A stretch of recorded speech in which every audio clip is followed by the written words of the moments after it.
Hello and welcome to DFS Coach Talk. It's Friday, November 12th, 2021. I'm Andrew Hanson, back in the studio with Josh Crash Davis for the Week 10 NFL Primetime slate. Two fun games to break down. We just finished our main slate podcast, so check that out if you haven't already. But we've got some big teams, big quarterbacks, big stars on this slate. Josh, are you ready to break down these two big primetime games? Yeah, should be good. Looking forward to it. Excellent. We've got KC in Las Vegas on Sunday night, the Rams in San Fran on Monday night, and you were so kind as to allow me to take the two road favorites this week after the two road underdogs last weekend. So I appreciate that. KC, though, wow, are they ever going to figure it out? They eked out that win against Green Bay. Mahomes just cannot get on track.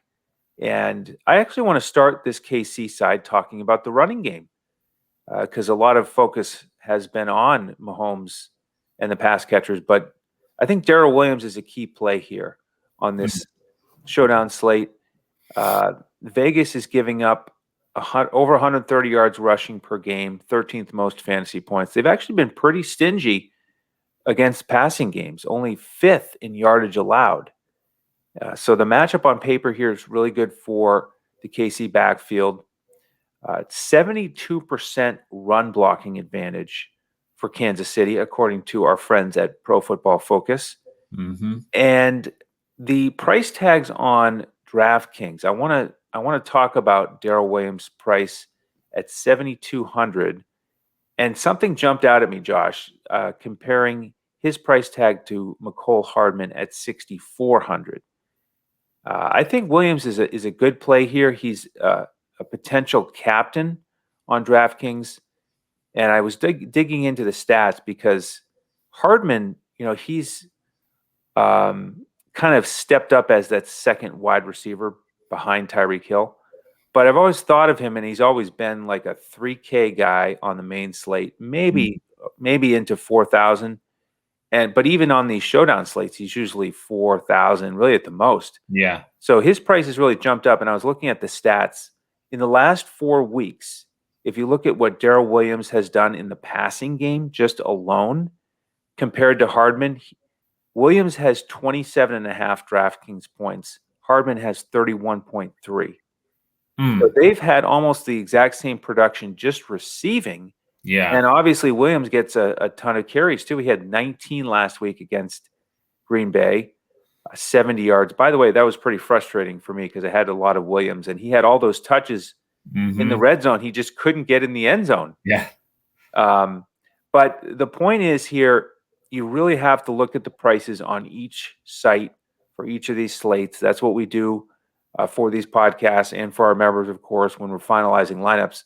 But I like that lineup, that price here on DraftKings for Williams. So he's a key guy for me. What do you think about that start to the slate? Yeah, I like Williams. He looked pretty good against us, and we've actually been the number one team in tackling this year. And he was making a lot of guys miss tackles. So I think that he's a pretty solid play. And the point that you brought up about his receptions, that's pretty surprising actually that he's keeping pace with a wide receiver too, like they're playing, Mecole Hardman as. So I think that's a pretty good observation that you made there. Thank you. Now, with any of these plays that we highlight, there's always risk.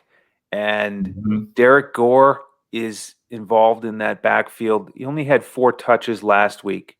But remember, he had a bunch of carries against the Giants and did very well recently. And he's only at 1,000 on DraftKings. And McKinnon is 800. He had 3 catches last week for 26. So he hit value at that type of price. So those guys are in play for me as well. But I would like to get one of those guys in most of my lineups. And then with the passing game, as I mentioned, not great on paper here, but Mahomes, ultra talented, of course. He's going to get it figured out eventually. And, the thing here with the way that the pricing works out is I think you can get Williams and either Hill or Kelsey. You don't have to go to Mahomes here in this game. Because Hill and Kelsey are expensive, but they are still cheaper than Mahomes. So I think I'll probably have one of those guys. Even though Vegas hasn't been very friendly to the wide receivers, Hill is sort of in a league of his own. Other than Hill and Hardman, though, here's another really kind of depressing area of the slate here. Demarcus Robinson, he's kind of like a one catch per week guy. Josh Gordon, 5 weeks now with Kansas City. He has a total of 1 reception. And then Pringle, 44% of the snaps last week, no targets, no catches. So probably not very excited to go there, to any of those guys. I will say with Pringle, though, the snaps are important to me because he does have 2 touchdowns on the season. He's only 3,000. So he's less than half the price of Hardman. So he's a little bit more interesting to me in GPPs. But Kelsey, I mean, let's save potentially the best target for last year. 4th most fantasy points allowed by the Raiders to tight ends. I know there's been a lot of discussion about, is Mahomes just sort of ignoring Kelsey? And he is. I mean, you can see it on a lot of these routes. Yeah, Kelsey's open. He's not throwing it to him. We'll see if that changes this week. I think you need a little exposure to Kelsey just in case, and because it's such a good matchup. So for once, I'm kind of looking for 2 or 3 of the key KC skill position guys, but possibly fading Mahomes. Yeah, I mean it's hard to argue with that with the way that he's performed lately. He just has not been the same. Flinging it all over the field and just moving up and down the field at will. It's been a struggle. It really has. Yeah, it has. It just has continued for quite a while. Well, what about the Raiders side? Do you think it'll be a struggle for them, or in a decent matchup, do you think they'll have some success? It's interesting because Kansas City's been playing a little bit better defense lately. Obviously, they were able to just have their way with Jordan Love for the most part last week. They played a little bit better against the Giants. But Las Vegas is actually the 2nd ranked passing game in yards per game. So they're averaging 305.1 passing yards per game. So this will be a true test of where Kansas City is at right now defensively. They have allowed the 2nd most fantasy points to quarterbacks. So Derek Carr obviously comes into play there, especially if we're going to fade Mahomes. 15-9 in the captain spot, 10-6 in the flex. With Darren Waller back and Henry Ruggs no longer on the team, Waller led the team in targets last week with 11 targets, which he brought in 7 times for 92 yards. So Darren Waller would be the top pass catching option for Derek Carr. He's 14-4 in the captain spot, 9,600 in the flex. And I think you could probably pair him and Kelsey up. You just have to get a little bit creative there, but you might want to look at doing double tight ends, which is pretty rare, especially for a showdown slate, in this matchup. So that's kind of where I'm looking at in the passing game. Also, Hunter Renfrow obviously is now the wide receiver 1 by default, basically. And Kansas City's been pretty good against wide receivers. But I think that Waller and Renfrow are going to be their main guys that they target every game now. So Renfrow's still in play for me. But Waller is my favorite pass catching option. Yeah, I'm the same here. I'm interested in this passing game. I also agree that KC's defense has gotten a little bit better here recently. So again, you could go with Renfrow and Waller. I actually had a lineup last week with both of those guys. And they did get a massive percentage of the targets with this new receiving group. We've also got Desean Jackson coming into the mix, and how will that affect the snaps for Edwards and Jones? They really are, and I would think would be, a real secondary option to Waller and Renfrow. But they're priced a lot cheaper. A lot of attention will be put on Waller and Renfrow, so one of those guys could do some damage here. Any interest in any of those three? Between Waller, between Renfro, Jackson. After those guys, so between Desean Jackson, Edwards, and Zay Jones.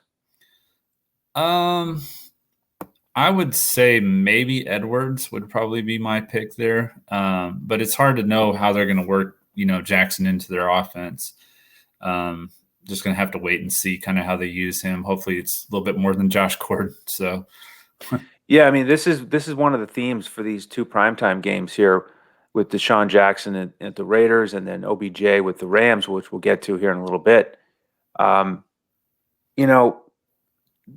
price difference would make Zay Jones a possible play on DraftKings at 600. He played 96% of the snaps against the Giants, but I do think he's most likely to lose snaps to Desean. I'm kind of interested in Desean Jackson as a deep threat here. We know that he was really kind of inconsistent at best in LA, only 8 catches on the season. But you never know with that, that new toy, if the Raiders take a shot with him. But yeah, we also want to talk about these running backs here for the Raiders with Josh Jacobs and company. Will you have a spot left in your rosters for him or anyone else in that backfield? Yeah, probably in my tournament, my GPP lineup, I'm probably going to be looking at either Josh Jacobs or Kenyon Drake. It's interesting because as I was doing my research, I was thinking at first Josh Jacobs was going to be the obvious play at running back, especially when you look at what he did last year against Kansas City. He had 3 touchdowns in their 2 games and combined for 40 carries. So he got a pretty heavy workload against them. But then I went and looked at what Kenyon Drake's been doing, and he's actually outscored him in the last 3 weeks. He's had 16, 16, and 21 fantasy points. And last week he caught 6 passes on 8 targets for 70 yards. And in the captain spot, he's $7,000 cheaper than Jacobs. So that would make a lot of sense as a pivot for a GPP and a little bit of a value play at 4,400 in the flex. So I think I'm actually leaning more towards Drake than Jacobs, but I haven't decided. But on FanDuel, I'll probably play Jacobs because the passing isn't as important over on FanDuel. Yeah, it's an important point here with Drake. He has benefited from getting the touchdowns. That really helps the fantasy point numbers. But Jacobs has been just kind of steady with his touches and his production, and for that price tag, it is difficult to go there because as we said, KC has been getting steadily better against the run the last few weeks. So that's an interesting dynamic. Plus, they spread it around even more last week. You mentioned the 6 catches for Drake, and Jacobs had 4, but Alec Ingold had 3 catches for 28. Jalen Richard, 2 catches for 18. So, it's tough when you've got Jacobs getting 13 to 15 carries if he doesn't get a touchdown, and he may only get a small percentage of the passes out of the backfield. It's tough to pay up for him. It is.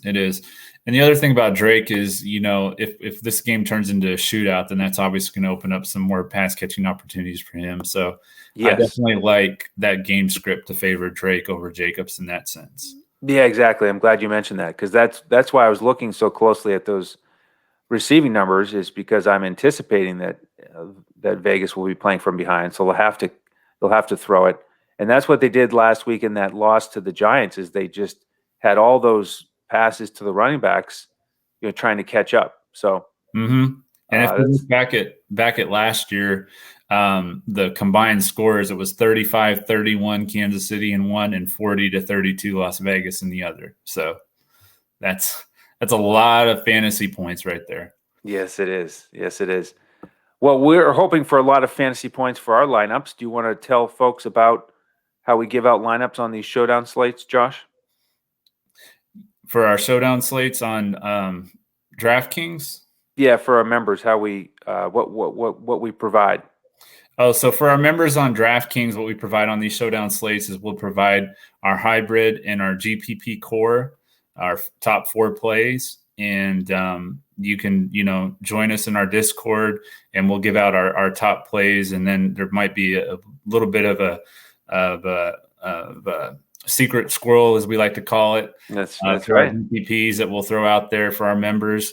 And so we encourage you to join us. And we've been doing really well on our GPP and our hybrids on the DraftKings sites. Andrew's been crushing them left and right. So we hope to keep that going this week. Yeah, no doubt about it. So dfscoachtalk.com is our website. That's where you can sign up. And once you do, we'll send you an email and get you into our Discord. We'll give out the lineups for these games about half hour before kickoff. And, of course, you'll get all the other sports and all the other lineups, the main slate for the big Week 10 coming up. And it will end with the Monday night game. So let's cover that one too, Josh. We've got the Rams and 49ers Monday night.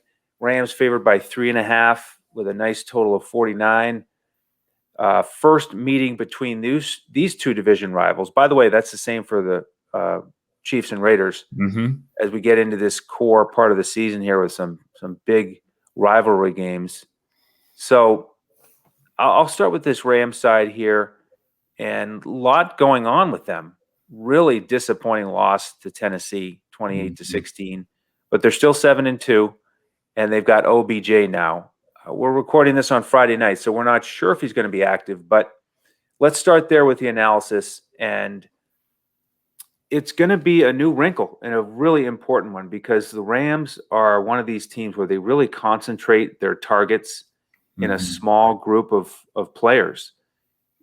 Last week against Tennessee, only 6 guys caught passes. And it's fun to play them on showdowns. I always enjoy it because the targets are so concentrated. Yeah. But now we're not sure what's going to happen with OBJ. If you're looking at some of the the data, the stats, where these guys line up, I'm thinking naturally there probably won't be too much of an impact on Kupp and Woods.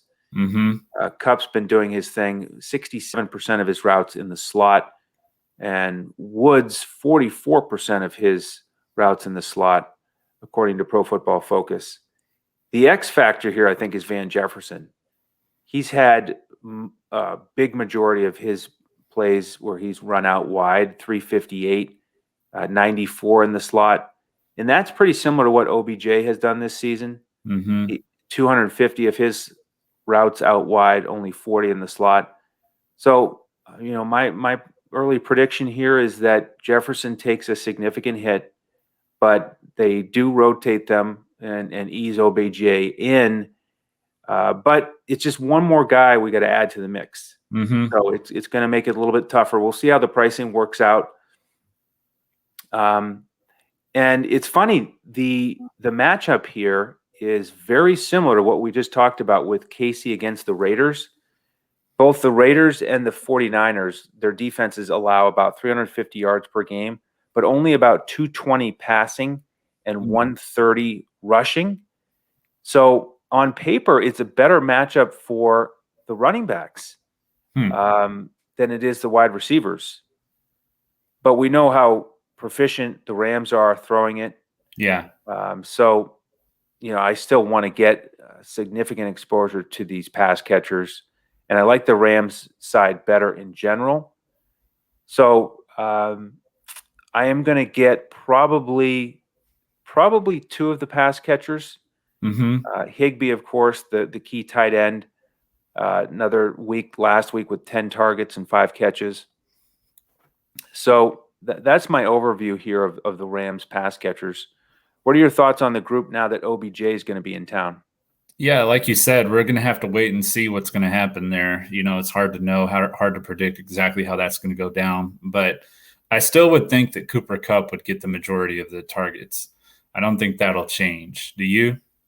I don't. I mean, the guy has just been incredible all season. 13 targets again last week, 11 more catches. He's got the best matchup, according to Pro Football Focus, 86.5 advantage. So Kupp, major factor here. Be very hard to fade him. In DraftKings, it's just a question of, is he going to be your pay-up captain or do you keep him in the utility spot? He can get it done for you in both spots. He's proven that time and time again on these showdowns. So outside of that, with the running backs here, Daryl Henderson, again, like I said, good spot. San Fran's given up the 7th most fantasy points to running backs. He didn't do too much last week with his 14 touches. It was Sony Michel who caught that late touchdown to get in the end zone. But just look last week at what happened to San Fran on the ground. James Conner had 21 carries for 96 yards and 2 scores. He also caught 5 for 77 and a touchdown. So I think there's a lot of opportunity here for Henderson and Michel. It's just a matter of how you put everything together. But I have more interest here this week in one of these Rams running backs than usual. I know you were on Henderson early in the season when he had a strong game. Yeah. Any chance you'll go back to that one, back to that spot again here for a Monday night game? Yeah, I think this game script is going to favor him and Sony Michel. I think that 3, is it 3? Is that right, the line on this game? Yep. Yeah, I think that's pretty generous. I think that the Rams will probably have their way in this game pretty easily, honestly. And I think that'll lead to them running the ball quite a bit, especially in the second half. So I could definitely see Henderson and Michel getting, 15, 20 carries at least. So yeah, that number does feel a little bit low to me as well. I would take the Rams minus the points there. All right, well, how about this San Fran side? We both like the Rams side better. What are your thoughts on these different position groups? Well, the first thing I'm looking at is the injuries. There's 2 key injuries here with George Kittle and Eli Mitchell. That's going to kind of shape the way that this game is going to go, in my opinion. It looks like they're both going to play, but, Eli Mitchell is dealing with a rib injury, which that can be tricky. Takes a good shot, to the side, and that could be it for him. So we just have to keep an eye on how he's performing out there with that injury, if it's hindering him at all in any way. And then George Kittle has a calf injury that he's dealing with. So he was, last week he was awesome going up against Arizona, who had allowed the second fewest fantasy points to tight ends. He had 6 receptions on 8 targets for 101 yards and a touchdown. But like I said, with that calf injury, that's concerning. Deebo Samuel, he's been excellent this year, pretty much matchup proof. Is he going to see Jalen Ramsey? That would be my concern. If he does, then I'm probably not going to want to play him, obviously. The interesting thing with Samuel is that lately Brandon Ayuk has actually been more involved in the passing game. Last week, he actually saw 8 targets and had 6 receptions for 89 yards and a touchdown. And for the first time this year, actually outperformed Deebo Samuel.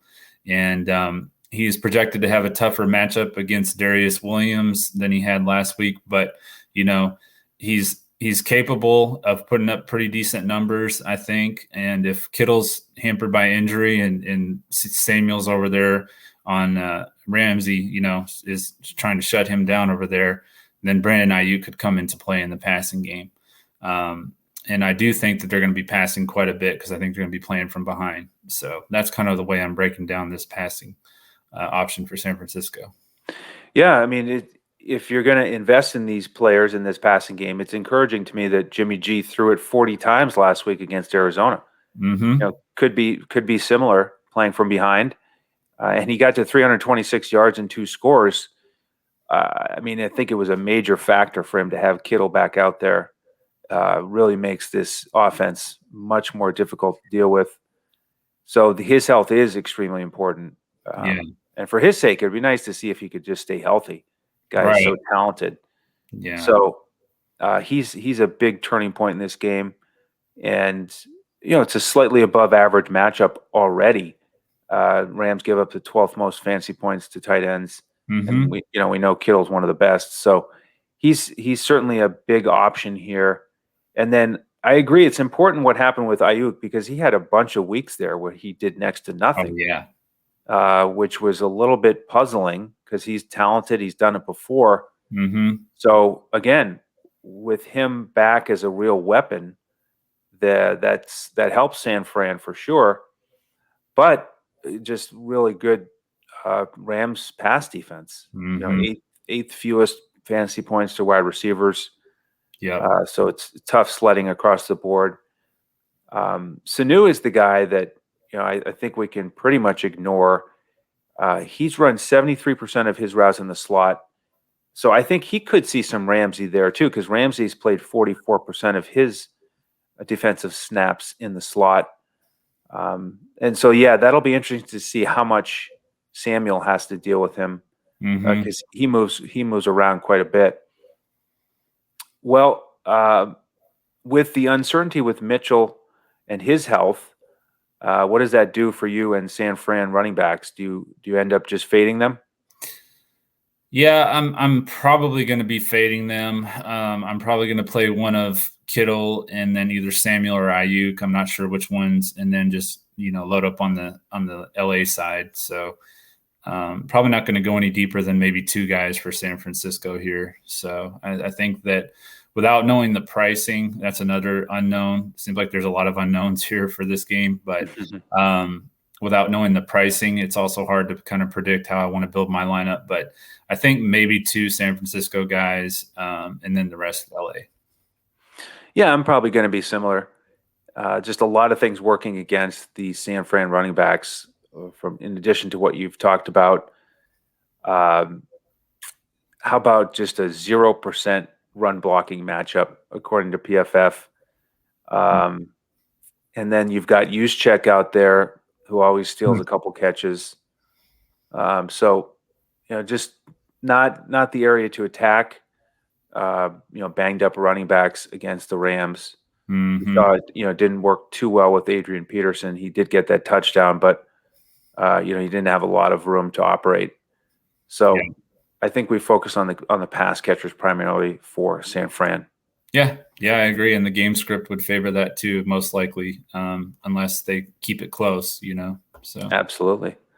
All right, great. Well, there's the primetime breakdown for you. I hope you enjoyed that. Please hit that thumbs up and subscribe to the channel if you haven't already. We certainly appreciate that.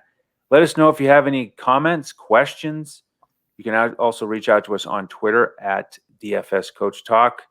And we wish you the best of luck with your primetime lineups.